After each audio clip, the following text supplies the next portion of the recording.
रक्षा मंत्री जी का ऐलान, कहा कि सैनिकों को 1 रैंक 1 पेंशन दी है और जितनी समस्याएं मैं उनका करूंगा समाधान, जो भी भूतपूर्व सैनिक चाहेंगे वो सब मिलेगा, बस थोड़ा रखिए धैर्य, क्योंकि हम आपके त्याग बलिदान को कभी भुला नहीं सकते। और हमने आपके कल्याण के लिए अनेक कदम भी उठाए हैं, चाहे वो 1 रैंक 1 पेंशन लागू करना हो, ECHS स्कीम को और मजबूत करना हो, या फिर रीसेटलमेंट और वेलफेयर के लिए किए गए प्रयास हैं।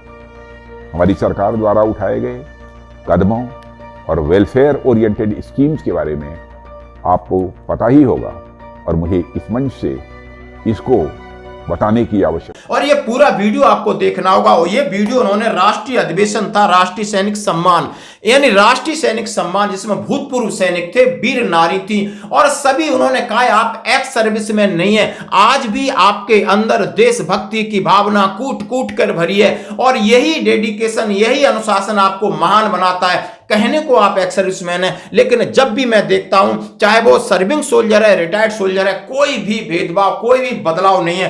पहले वो देश की सरहदों पर उन्होंने देश की सीमा की बात की कि 7,500 किलोमीटर आपका समुद्री बॉर्डर है और 15,000 किलोमीटर आपका जमीनी बॉर्डर है। उसकी रक्षा करने के बाद यानी वो वहां पर भी देश की सेवा करता है, समाज की करता है, लोगों की करता है, और आने के बाद भी सेम उसका पैटर्न रहता है, उसका तौर तरीका बदलता नहीं। लेकिन त्याग और बलिदान की बात की इसके साथ, सही मायने में देश की सुरक्षा सिर्फ एक सैनिक ही नहीं, उसका परिवार भी करता है। सैनिकों का यह त्याग उनके परिवार के बलिदान के बिना अधूरा है। एक सैनिक जब सेवा से रिटायर करता है तो सिर्फ अपने सर्विस से रिटायर होता है, लेकिन अपना बाकी का पूरा जीवन सर्विसेज द्वारा दिए गए मूल्यों को लेकर जीता है। और रिटायरमेंट के बाद जब वह सिविल सोसाइटी में वापस आता है तो भी वह समाज और राष्ट्र की सेवा के मूल्यों को लेकर ही जीता है। एक फौजी अनुशासन, ईमानदारी और कर्तव्य निष्ठा का एक जीता जागता प्रतिबिंब है। सरकार यंग सर्विसमैन और वीमेन के कल्याण के लिए निरंतर कार्यरत है। 1 रैंक 1 पेंशन बहुत बड़ी बात नहीं, उन्होंने कहा तमाम चीजें हम आपको रीसेटलमेंट की तरफ लेके जाएंगे, हम सारी सुख सुविधा देंगे, ये हमारा भाग्य है। क्योंकि उन्होंने कहा है जब एक मां अपने बेटे को पढ़ा लिखा के बॉर्डर पर भेजती है तो बच्चे का त्याग तो है, लेकिन उस मां का भी त्याग है। उसके बाद वो शादी करता है तो उसका त्याग से ज्यादा उसके पत्नी का त्याग है। जब वो उसके बच्चे होते हैं तो बच्चों का भी त्याग है कि बिना बाप के वहां रहते हैं, पिता का भी त्याग है। और जवान शहीद हो जाता है तो आप समझ सकते हो कि सबका त्याग होता है, यानी बाप के कंधे का सहारा और मां की गोद कूक सुनी होती है, और किसी की मांग उजड़ जाती है और बच्चे यतीम हो जाते हैं। साथियों, एक सैनिक देश की सुरक्षा का प्रहरी होता है जो अपने जीवन को जोखिम में डालकर राष्ट्र की अखंडता और स्वतंत्रता की रक्षा करता है। सैनिकों का यह त्याग उनके परिवार के बलिदान के बिना अधूरा है। परिवार के सदस्य अपने प्रियजन को देश के लिए समर्पित कर अपने सुख और आराम का बलिदान करते हैं। वे हर दिन चिंता और अनिश्चितता के बीच जीते हैं। परिवार के सदस्य अपने प्रियजन से लंबे समय तक दूर रहने के लिए तैयार रहते हैं, चाहे त्योहार हो, जन्मदिन हो या कोई अन्य खास अवसर। क्यों हमारी जिम्मेदारी नहीं, मैं रक्षा मंत्री, मेरी पूरी पूरी जिम्मेदारी है कि आपके त्याग, आपके बलिदान, आपके जो भी आपकी चीज हैं उनकी मैं इज्जत करूं, और जितना भी हमसे संभव बनेगा, हमारी सरकार से बनेगा, हम दोस्तों ये वीडियो उन्होंने बहुत अच्छे अच्छे शब्द पिरोए, बहुत अच्छी भावना के साथ कहा, दिल से कहा, वो आपको सुनना होगा। उन्होंने कहा कि सैनिक कभी रिटायर्ड नहीं होता, सैनिक हमेशा दूसरों के लिए जीता है। सैनिक की आइडेंटिटी होती है उसकी वेशभूषा, उसका अनुशासन, उसका बर्ताव, उसके दिल में, उसके हृदय में प्यार, सम्मान सब कुछ होता है। वो पूरा जीवन यानी विषम परिस्थितियों में निकालता है। बॉर्डर की बात की, उन्होंने कहा कि कितना लंबा बॉर्डर है, 15,000 किलोमीटर हमारा दूसरा एक बॉर्डर है जिस पर पैरामिलिट्री फोर्स और जवान कहते हैं। समुद्री 7,500 किलोमीटर बॉर्डर है। उसकी रक्षा के बाद समाज के लिए वो कुछ न कुछ करना चाहता है, समाज की मुख्य धारा में रहता है, लेकिन वो कभी अपनी आइडेंटिटी चेंज नहीं करता। भले वो सर्विंग है या एक्स है, वो शब्दों का एक्स हो सकता है लेकिन जमीन पे नहीं होता है। बच्चों को अपने माता पिता के बिना बड़े होने की आदत डालनी पड़ती है और उनके जीवन में माता पिता की कमी हमेशा महसूस होती है। पत्नी या पति को अकेले ही घर की सारी जिम्मेदारियां निभानी पड़ती हैं, चाहे बच्चों की परवरिश हो, बुजुर्गों की देखभाल हो या रोजमर्रा की समस्याओं का समाधान। सैनिक के परिवार को यह भी सहना पड़ता है कि उनके प्रियजन कभी कभी ऐसी कठिन परिस्थितियों में होते हैं जहां उनकी जान को भी खतरा होता है। इन बलिदानों के बावजूद परिवार के सदस्यों में हमेशा देशभक्ति और गर्व का भाव बना रहता है।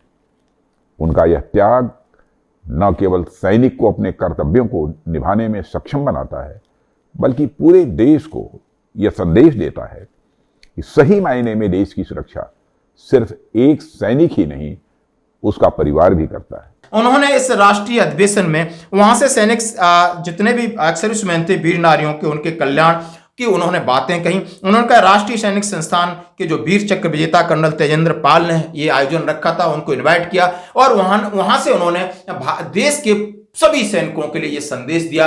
तो दोस्तों बात यह है कि आगे कहीं ना कहीं सरकार के मन में ये बात तो स्वीकार कर सकती है, ये बात स्वीकार कर रही है सरकार कि नहीं, आप जैसा कोई है नहीं, बट हमारी जो चीजें मांगे, हमारी जो रिक्वेस्ट है, हमारी जो रिक्वेजेशन है, हमारे एजिटेशन है, वो कहीं ना कहीं सरकार की अर्थव्यवस्था के आड़े आ रहे हैं। नहीं, बहुत सारी ऐसी चीजें जो सरकार ने आगे की हैं और कुछ पैसों की वजह से कहीं ना कहीं रुकी हुई हैं। आज नहीं तो कल हमारी सभी मांगें पूरी हो सकती हैं, जैसा कि हम सोच रहे हैं, जैसा इनके शब्दों से लगता है। और बाकी तो ये राजनीति है, कोई कुछ भी बोले।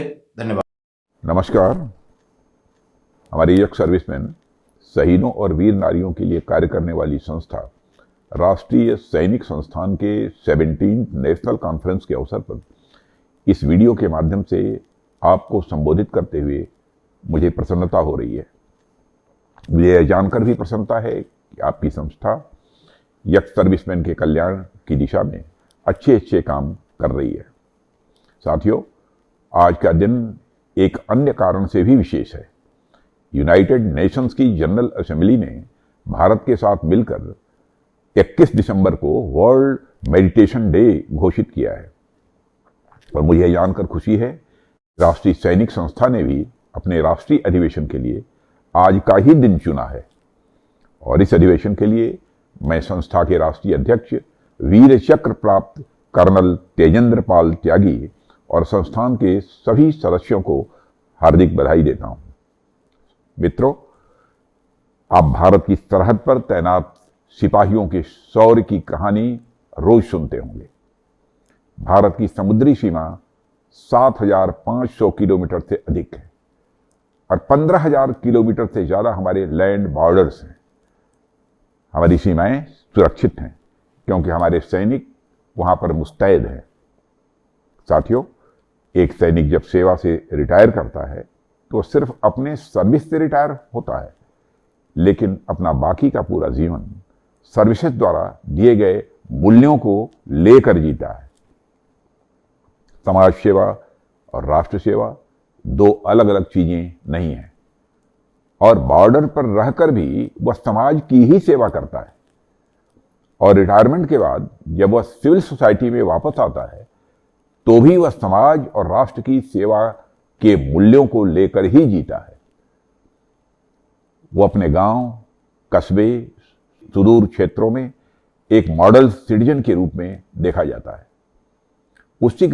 उसकी डिसिप्लिन लाइफ और हाई मॉरल स्टैंडर्ड समाज में एक ऐसा मॉडल प्रस्तुत करती है जिससे वह परिवार, गांव, समाज सबको इंस्पायर करता है। प्रत्येक फौजी अनुशासन, ईमानदारी और कर्तव्य निष्ठा का एक जीता जागता प्रतिबिंब है। इन्हीं बातों का उदाहरण देकर सिविल सोसाइटी को यह बताया जाए कि कैसे शहीदों का सम्मान राष्ट्रीय एकीकरण का रास्ता प्रशस्त करने का सबसे अच्छा माध्यम है। यक्स सर्विसमैन वास्तव में यक्स नहीं होते, यानी कभी भी रिटायर वह नहीं करता। आप सभी यक्स सर्विसमैन जो उपस्थित हैं, आपको मैं अपने सेवा कार्यों के लिए बधाई देता हूं और आपका आह्वान भी करता हूं कि आप अपने इन मूल्यों और कार्यों से समाज में अधिक से अधिक कंट्रीब्यूट करें। साथियों, हमारी सरकार यक्स सर्विसमैन और वीमेन के कल्याण के लिए निरंतर कार्यरत है।